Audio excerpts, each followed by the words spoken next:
Aha, it's working. That's way too high. Don't mind me. Real close and cozy right now. Oh, that's better. So in this video, I'm going to be talking about the 3D printing gear that I use in terms of just general 3D printing, like wash and cures, 3D printers themselves, FDM and resin, but also having a bit of a talk about the 3D printers that I have used in the past and why I no longer use them, because there are some reasons. And you might be wondering, why do I do this video? And the simple answer is I get asked it a lot. Some people will just ask me, do you still use X printer that we saw in this video? So I thought, why not make a video that walks you through my journey? Because I've been using, like 3 years worth of printers now. Some of them are great, some of them not so great. And there's loads and loads of gear that goes along with a 3D printer. So if you're in the market for getting a 3D printer, it's not quite as simple as, I want that 3D printer and I'm done. If it's a resin 3D printer, a lot of the time that also comes with, you're going to need things like a wash and cure machine, to make sure that you can get your models nice and clean. You also need to then get those models cured. If you're going for an FDM printer, there's also other bits you might need, like a filament dryer, an AMS, that multi-material system. So those are things to consider that go along with it. So hopefully I can answer some of your questions as to which ones I still use. Now, a lot of this is down to personal preference. Some of them I've bought myself. Some of them have been sent to me by brands as well. So I'll let you know if one has been purchased by me, if one's been sent. So that way, you can tell if I'm biased or not. I try to be not biased, but obviously I'm human. I will be biased. So let's kick off with the really quick one. The easy to answer is, what printers do I still use myself? The two resin 3D printers that I use are the Reflex RS, the Hagears Reflex RS. It's the printer that everybody loves to hate. So nobody watching this video is going to go and buy one. That's fine. I love it. I think it's a fantastic printer. It's convenient. It's easy to use. It's low maintenance. And you don't have to use their resins. That's the big complaint that you see all the time, is you've got to use their resins. You don't. You can use other resins. It's fine. They work perfectly fine. And their slicer, it's great. I really like their slicer. That one was sent to me though. So of course I am biased and you can't trust me. There we go. Next one that I use is also one that got sent to me. So actually this is kind of becoming a theme, isn't it? But that is the Frozen Sonic Mega 8K-S. I love that printer. It's a great printer for printing off large projects. If I'm printing, like the Gremlin behind me, for example, part was in FDM, but loads of it was in resin, and I used the Mega for that, which is great. Or if you're doing large armies, I did a print where I was doing loads like Bretonian stuff by Highlands Miniatures. It's a fantastic printer to be able to use and do, and it's great quality as well. I love it. They're my two go-to printers. They're the ones I use all the time when it comes to resin projects. When it comes to FDM projects, said that weirdly, they're ones I bought myself from my own money. Despite everybody telling me that I have sold my soul to Bambu Labs, I've never communicated with Bambu Labs. I've attempted to, but they never respond. They don't like me. Well, I don't think they like me. They ignore me. Let's just leave it at that. I use the Bambu Lab P1S. That is the first Bambu Lab printer that I picked up. I absolutely love it. It's a fantastic printer. And for this environment that I am in, this is my garage that has gradually been converted, but it's not the most thermally insulated, shall we say. So it does get cold in the winter. It's great. It survives so well in the winter. And I also use the A1, their standard A1 unit, and also the A1 Mini, which is a great printer. If you're looking to get into FDM printer and you don't need something that can be huge, the A1 Mini is a fantastic starting point. Great printers. So they're the printers I use. Now let's kick off with what I don't use. And we'll start off with Bambu Lab actually, because again, everyone says, oh, you sold out and blah, blah, blah, blah, blah, blah, blah. But when it comes to Bambu Lab, they have the AMS, so the multi-material system. And their AMS unit is absolute crap. At least in my experience anyway. So this is the AMS unit that goes with the P1S, the X1, basically their flagship models. And there is a new version of this now. There's the AMS2 or AMS Pro, whatever they call it, which has apparently fixed a lot of the issues that I've had with it. I've just never had any luck with it. It works, but it's also, you have to babysit it a lot because it always jams and gets clogged. I've completely stripped mine down, right down to all like the bits inside of it. Made sure things like the magnets are facing the right way, there's no blockages and everything's working. It still doesn't work very well, it's just intermittent. Hate it. I think I just never had any luck with it. However, their AMS light system that goes with their other printers, like the A1 and the A1 Mini, that's a fantastic bit of kit. I really like it. It's far cheaper and it works. I've never had any issues with it. It's just a far superior design in my opinion. It doesn't look as nice, but it's a much, much better thing. So when it comes to Bambu Lab, things I still use are the printers. I love them. They're great. Even all these years later, with thousands of hours of printing time on them, they still go really, really strong. Now, caveat there is obviously I bought them myself, but I haven't really used that many other FDM printers. I used some Elegoo stuff, which was okay. It got me into the FDM side of things, but I haven't experimented with loads of other stuff. So, yeah, let's just leave it at that.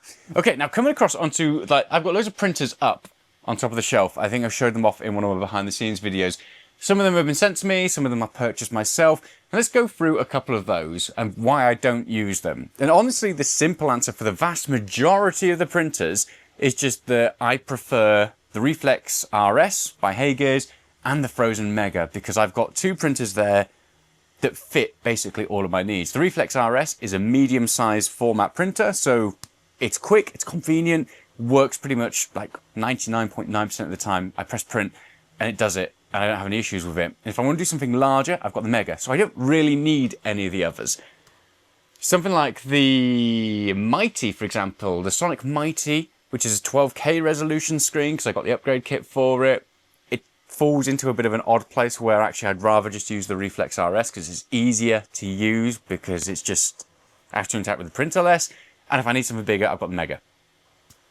I've also got things like the Photon Mono, the Anycubic, which is all right. I quite liked it. It was quite convenient to use, but it did start to play up on me pretty quickly into the lifespan of using it. And then I've got some of the older printers. So I've got like my original Mars Pro. That was my Elegoo Mars Pro. I loved it. That's what got me into resin 3D printing in the first place. And that's still going strong. So moving across on why you never really see any Elegoo stuff. Because I get asked, like, I had the Elegoo Saturn, which appeared a lot, and I had the Elegoo Mars 3. No, Mars 3. The original Mars. And people ask me, you know, do I still use those devices? And I don't. And I don't want to come across as an Elegoo hater, because I actually think Elegoo are a really, really good and pivotal brand when it comes to the resin 3D printing space, because they make affordable 3D printing gear that get people into the hobby. So I started off on the Elegoo Mars Pro, and it still works. I haven't used it for quite a while now, but I believe it still works. And I might do a video on actually using that versus like the modern stuff, because there's not much difference between it, apart from the convenience factors. But all of my other Elegoo stuff, apart from one Neptune 3, which is the FDM printer, is broken. And broken quite quickly into the lifespan. So I mentioned it when I originally did the Elegoo Mars videos. I keep wanting to say Mars 3, but it's not. The Elegoo Mars, the original one, I mentioned that it broke quite quickly and I had to send it back and get an exchange on it. That exchange unit ended up breaking in basically the same way. It couldn't find home, so it just tried to kill the screen every single time. Looked around, it was quite a common issue. Apparently it was with the main board on it. And then very quickly after, then the Mars Pro came out. It might be the Mars 3. It is a Mars 3, isn't it? A Mars 3 Pro came out. And basically Elegoo do that common thing where they bring a unit out and then a couple of months later another version of it comes out which fixes the old issues, and the old issues don't get fixed on a printer, which is really frustrating. So I then changed over to a Saturn 2 and I really liked it for the time it survived, and it didn't last very long, which is really annoying. And when it comes to things like the wash and cure stuff, I've had, I think, like 3 total wash and cure systems from Elegoo, and all of them have broken. Like the wash units have all broken and the cure units have all broken as well, like within like 6 months time of owning them. So I stay away from Elegoo. That's all stuff that I've bought, so all of that is stuff that I've bought. I've had one thing sent to me by Elegoo, which was their air purifier, which also broke. And I mentioned in my video when I talked about that the power button was really unresponsive, which stopped working like a couple of months afterwards, so I don't use that either. So I'm not saying that Elegoo machines are bad, I've just had a really bad experience with them, so I don't buy other Elegoo stuff. I've looked at the Century Carbon, which I said weirdly, it looks like a great bit of kit, and great to get FDM printers into the hobby, which I think is a really, really valuable thing. So don't discount them, they're still worthwhile having a look at. Have a look at other people who've had more luck than I have, because they're affordable, they're a decent value proposition. I've just got really unlucky and my units have all basically failed, like bar one Neptune 3. I had 2 Neptune 3s, one of them broke as well, but one of them kept working, and I passed it on to a friend that got him into the FDM hobby, and he's then passed it on to his brother, got got him into the FDM printing hobby, so they're great for that purpose. Talking of wash and cure stuff, I've got loads of wash and cure stuff that when a printer brand normally reaches out to me, it's like, can you test my printer? They also then send me their wash and cure stuff to go with it, which is nice. I guess you can't have too much of it. The wash and cure system that I use now is the Elegoo stuff. Again, the brand everyone loves to hate, but I like it. They're really expensive though, so I will put that out there that I understand why people wouldn't buy these, but there's a lot of benefits to this system. Like the wash and cure, well, the cure system has the option in there to basically program in like the temperature you want it to get to, so it'll heat up first, so that way you can bake off a lot of those like IPA fumes if you've been cleaning with alcohol, which is really nice. It's got an extractor fan on the back of it, so it'll then vent it all out, and then it will cure at a hotter temperature, which allows you to get more reliable and tough results. That was so hard to say for some reason. So I really like it. It's a great bit of kit. Again, especially I'm in the UK, it can get cold in here. To be able to put it into there, heats up, dries off my models first, and then I can cure them. It means I don't get that horrible tackiness. You know, if you don't properly dry your models before you cure them, they can sometimes be tacky. It's a really good job of that. I also use their wash and cure machine. I think it's genius. I love it. They designed it pretty much from the ground up. Pretty much all of them are designed that you dunk your models into like a tank. It has a whirly thing that spins round and does like a bit of a vortex, and it gradually cleans them. That works well enough, but then that bit at the bottom can get gunked up.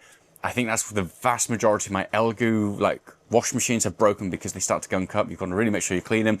With the Elegoo, it's 2 tubs, and you put it into a tub, and it's got a separate unit on the bottom that spins that tub around, and then you put the full tub on top of an empty tub, and it drains it all as well. So it's quite easy to then clean out some of that excess resin, which I think is a great idea. But again, I get it. It costs an absolute fortune, so I understand it. People have also said, well, surely that's going to break your fragile models. I've never had a single breakage on it yet. And I've printed some Napoleonic stuff for my dad, and that's at stupid scale, and it's all come out perfectly fine. So I've had no issues there, which is, you know, always good.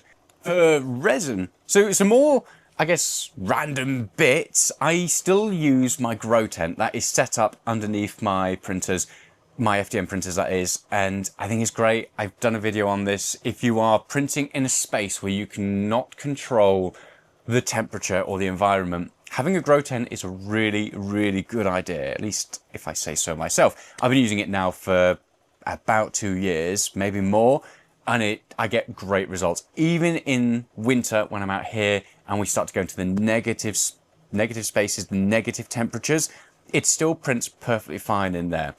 You do need to pair it with a little heater. So I've got like a little fan heater that goes in there as well. It gets the temperature up to where I need it to, and then it works perfectly fine. Even with something like the Mega 8KS, which doesn't have any heating built into it, it still works fine with that. I've been able to print through the winter on something like the Mega 8KS, had no issues with it. You can then set up ventilation to it as well if you wanted to, so that way you can vent it. Helps to keep some of those fumes and bits inside of the grow tent, so it doesn't then necessarily get into the rest of your space. It's not completely airtight, so again, bear in mind that if you just have that and you don't have any other kind of ventilation or something, you will still be getting some of those fumes in the space. So again, your mileage may vary. The one thing I really like about my one is the flap on the front. You can basically open it up and use it as a mat. So that way when I'm taking all the bits off, I can have my drip tray there, and it stops me from dripping all over like a carpet or something like that. So it's really good for containing temperature, smells, mess, and all of that. Mine also has this little flap that you can pull off on the front, and you can look through it like a transparent window. I always forget it's there though, so it's not that useful for me. I think that is it in terms of it. The vast majority of the stuff that I've been sent, like I said, the reason I don't use it is just because I've got 2 machines that I really like using. I really like using my Bambu Lab stuff. I think they are great. They do have their issues as well, and I've done a couple of videos on that. But all in all, that's what I've been using and what I still use, and the reason why I don't use some of the other stuff as well. So anyone who's been curious and been asking me, do you still use this printer? Do you have any recommendations with this printer? Well, now you know. So hopefully that video's answered a few of your questions and just gives you an idea of some of the stuff that I am using behind the scenes. If you've got any questions about any of the stuff there, let me know. And also let me know, what are you using as well? I think I'm at this stage now where I haven't really bought or used a new printer in quite a long time. So I am very much stuck in my ways when it comes to things like Bambu Lab and even my frozen stuff. So if there's a new printer out there that you think you absolutely need to buy, and show off on the channel or review on the channel, let me know in the comments. I will consider that and have a look. Like I said, the Centuria Carbon, I've been really intrigued by, but I want to wait until their multi-material system and everything's been like properly announced and rolled out for the machine before I take the plunge on that. But there are plenty of other machines out there that I've mostly ignored because I've not had a need for them. So if you want me to test something, throw it in the comments. I will see if I can rustle up some cash for that.